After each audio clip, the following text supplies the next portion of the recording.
And oh, what a blessed King he is. When we think of kings, we think of those who are in power, majesty, authority, a ruler. These are all terms that we use synonymously to refer to that position of the monarch or one who is sovereign. In fact, our word today is sovereignty. If you've been keeping up with your devotional readings, we only have a few chapters left. We will finish at the end of the year, and we're quite excited about that.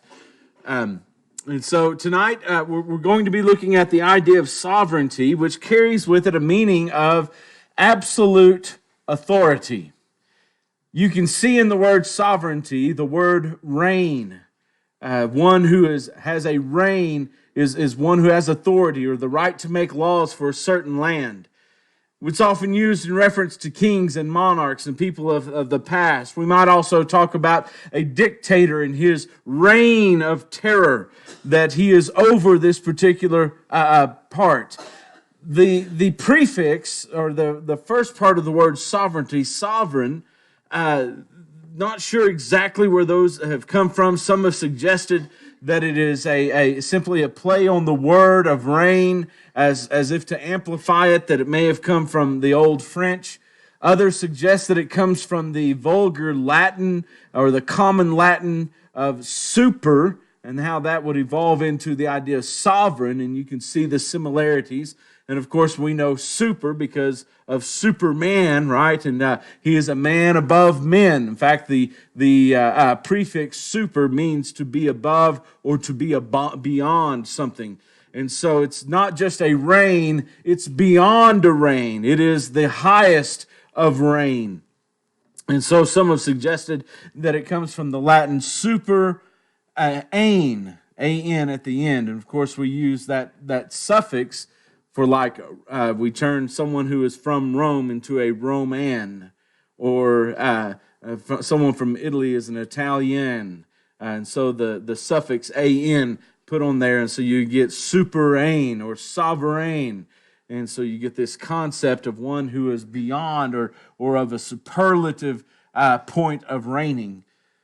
When we think about that and we think about these monarchs and these dictators, I think that we understand, or one of the things we face is that any time you have someone who is in a position of authority, whether it is a supervisor at work or it's a manager down at the office or a principal at a school, no matter who it is, there's always someone above them, right?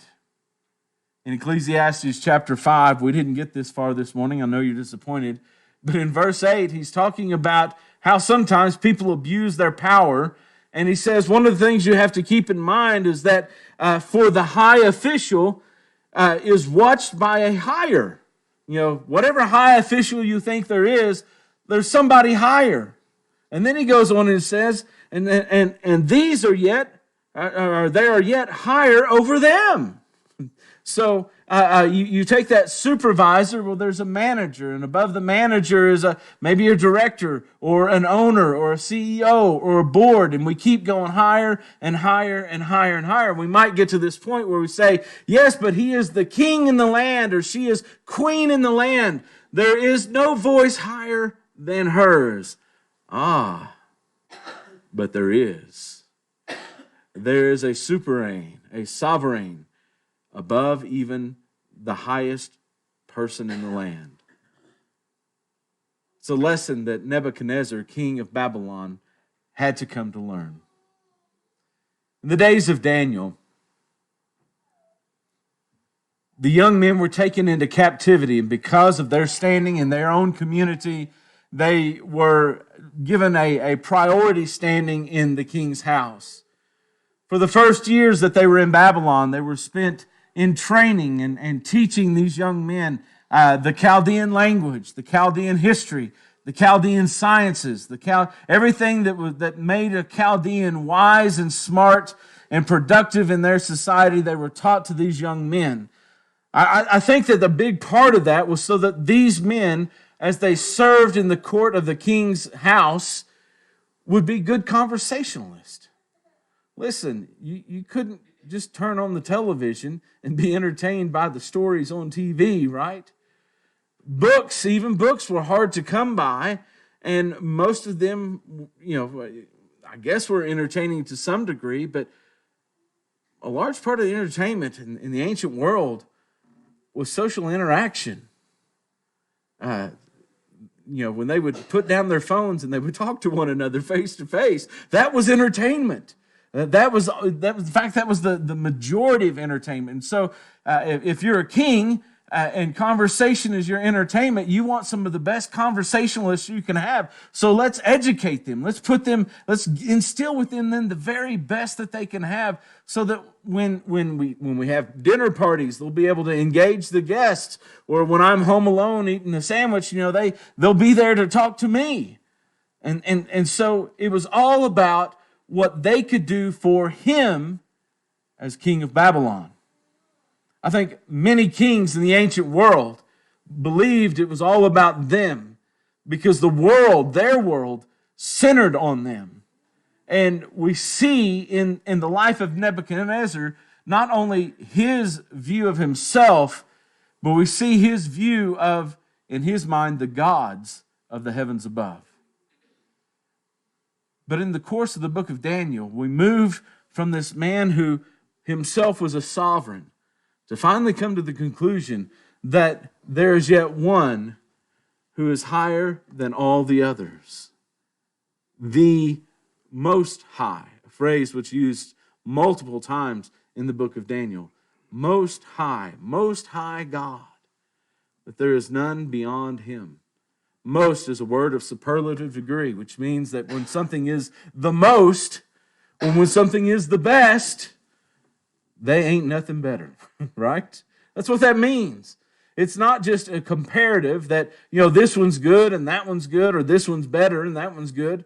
But when we say something is the best, it is the best. There's nothing better.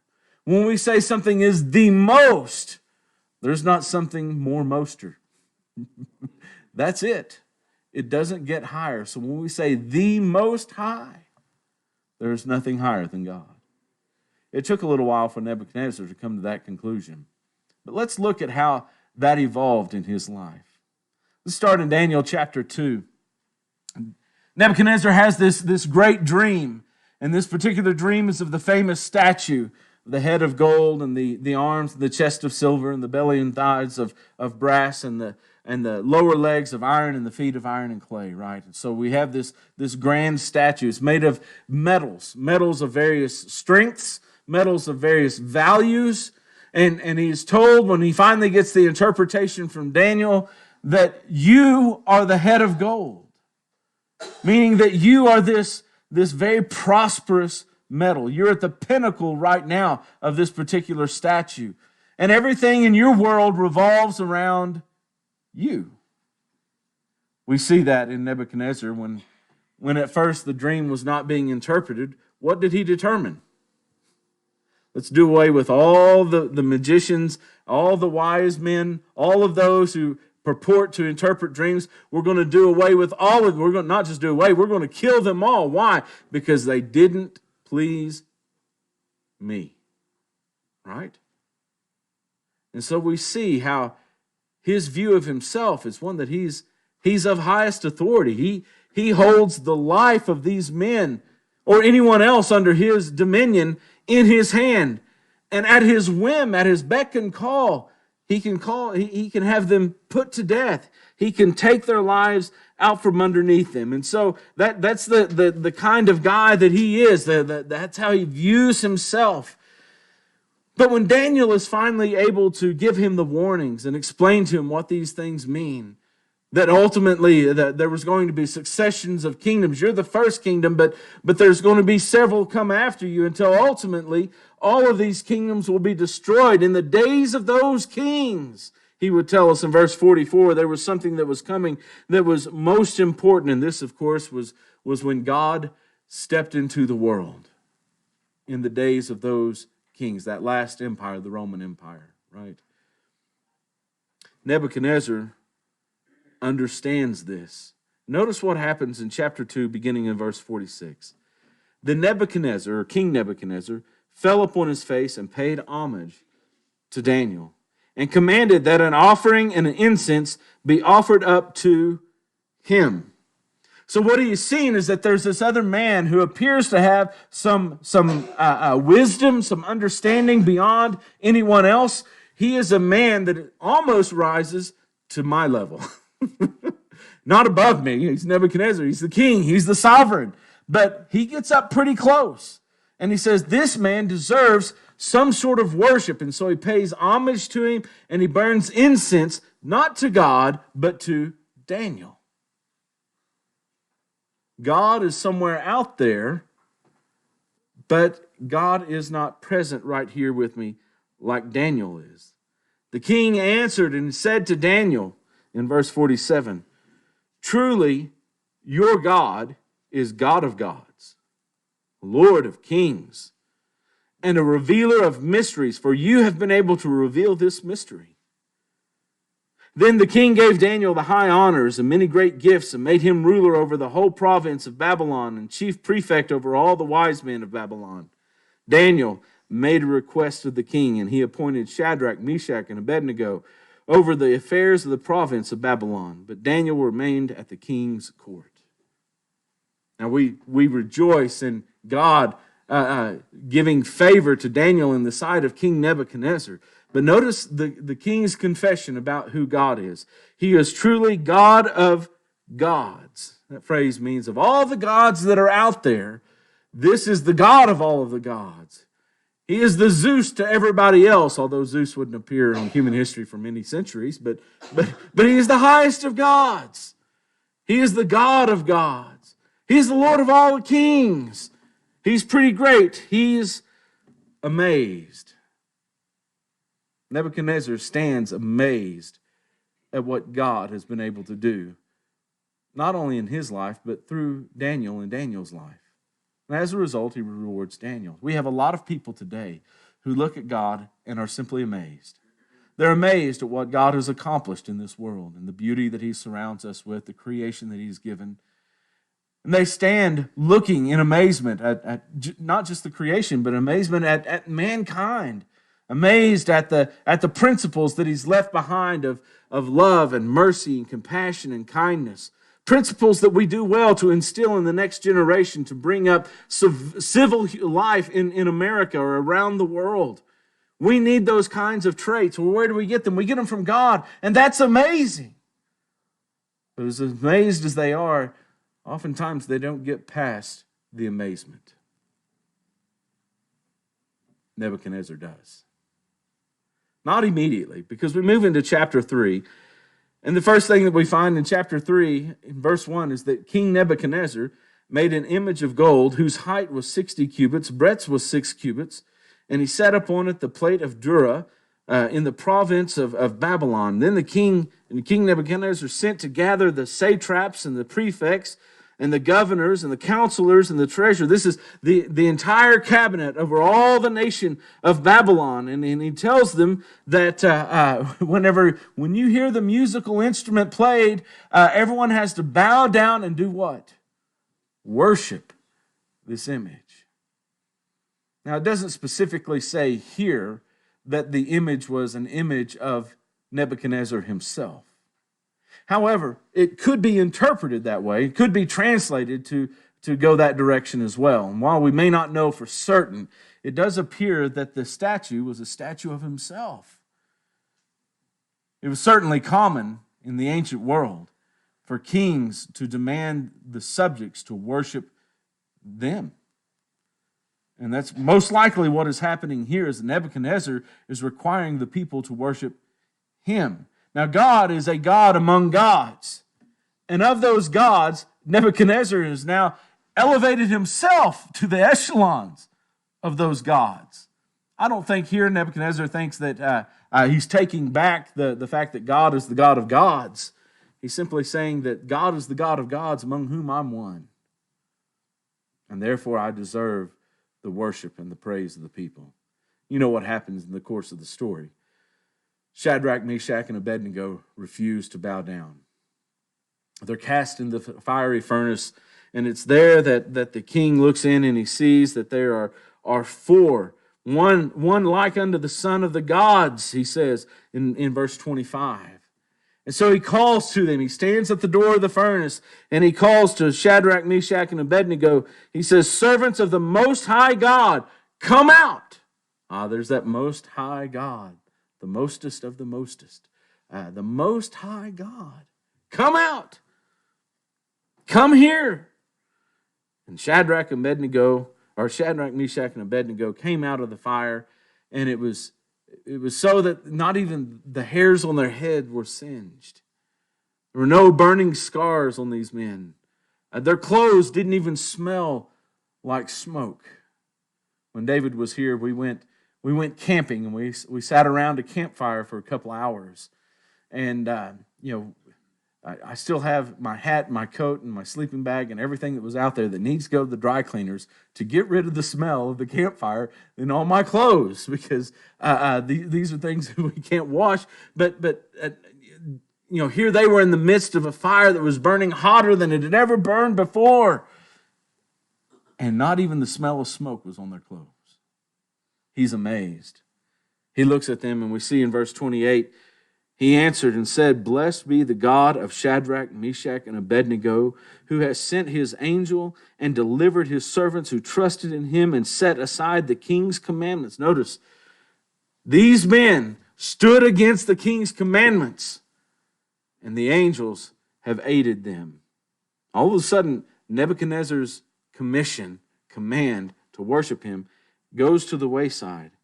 They yielded up their bodies rather than serve and worship any god except their own God. Therefore, Nebuchadnezzar says, I make this decree, a new decree, not one of worshiping the idol. I make a new decree. Any people, nation, or language which speaks anything against the God of Shadrach, Meshach, and Abednego shall be torn limb from limb and their houses laid in ruins, for there is no other God who is able to rescue in this way. Then the king promoted Shadrach, Meshach, and Abednego in the province of Babylon. I like the statement in verse 24 where it says, King Nebuchadnezzar was astonished. His amazement is now transformed into astonishment. Some translation, the old King James, I believe, uses the word astonied. I always like that translation, astonied. The idea is that we're so amazed and shocked at what has simply happened is that life itself stops. I'm astonished. I am turned to a stone by what I have just witnessed. And as a result of his astonishment, he praises God and sets in place a new decree that this God of Shadrach, Meshach, and Abednego must be honored. There's a lot of people who are still shocked by God. They see amazing things in the lives of those who are his followers, and they're shocked by what they do. And yet, even in their astonishment, they're not led to obedience. Nebuchadnezzar was. So we move into chapter 4. In chapter 4, King Nebuchadnezzar, to all the people, he's making this declaration, all nations, languages that dwell in the earth, peace be multiplied to you. It seemed good to me to show the signs and the wonder that the Most High God has done for me. How great are his signs, how mighty his wonders. His kingdom is an everlasting kingdom, and his dominion endures from generation to generation. That's high marks. This is what we would refer to as a prolepsis. This is Nebuchadnezzar looking back at the events that he's about to describe, but he gives us his conclusion at the beginning. Certainly, when these things begin in verse 4, this is not his estimation of God yet. But as he's writing this at a later date, looking back on those times, he says, here's what I learned. And I want everyone to learn it as well. How great are his signs, how mighty his works. His kingdom is an everlasting kingdom, and his dominion endures from generation to generation. Each of these are spoken of in the superlative. It's not just, from this generation to the next generation, but the idea here is from this generation to the next, to the next, to the next, to the next, to the next, to the next, to the next, to the very end. That's how God's dominion endures forever and ever. Well, what happened to get him to come to that conclusion? Nebuchadnezzar is one who is standing here, and he says, I, Nebuchadnezzar, was at ease in my house and prospering in my palace, and I saw a dream. Nebuchadnezzar's journey began with the dream of the statue. It's only fitting that his reign should end with the significance of another dream, isn't it? In this case, the dream is of the decree, or the tree that is made, and the animals who are taking shelter, and it gives food, it gives shade, it gives home to the birds. This is one magnificent tree, and then one of the holy ones comes and has the tree cut down and a band of iron placed around the stump, and ultimately, of course, it's Daniel who comes in and tells him the interpretation of the dream, and he says, you, O Nebuchadnezzar, you're the tree. And right now you think of the blessings that you have.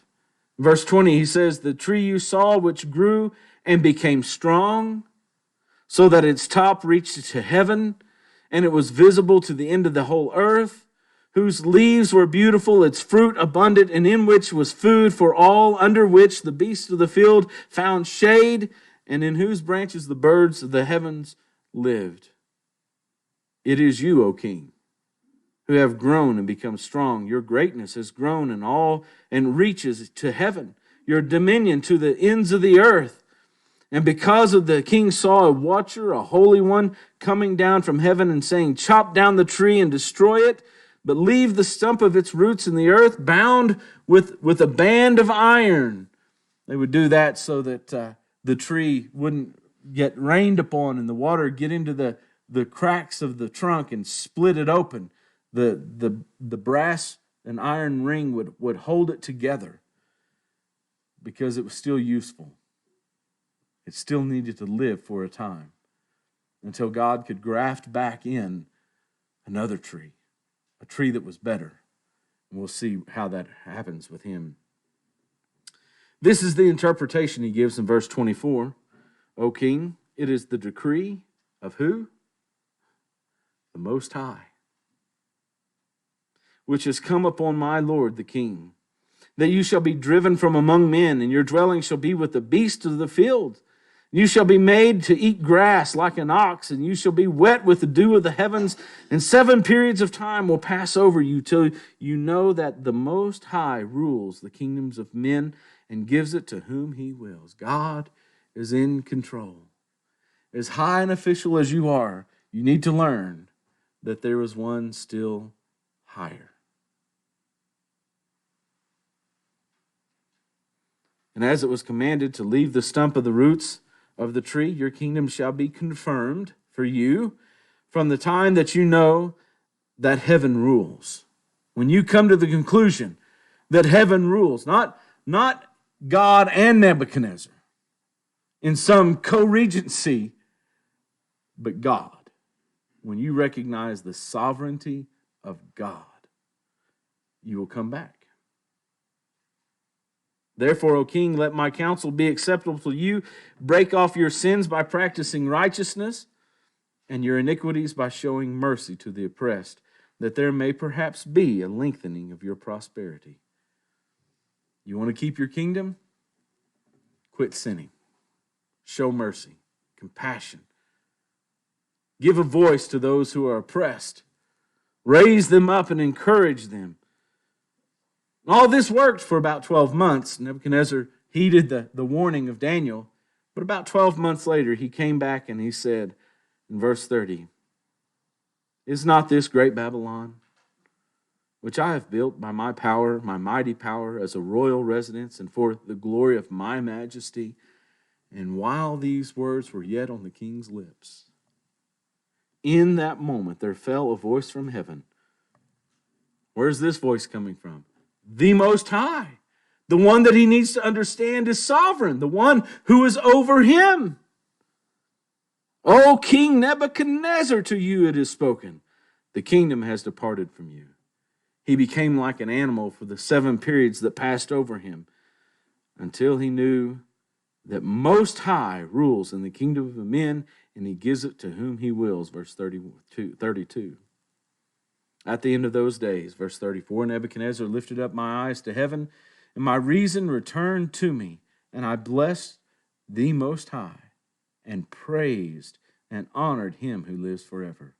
For his dominion is an everlasting dominion. His kingdom endures from generation to generation. All the inhabitants of the earth are accounted as nothing, and he does according to his will among the host of heavens and among the inhabitants of the earth. And none can say or stay his hand or say to him, "What have you done?"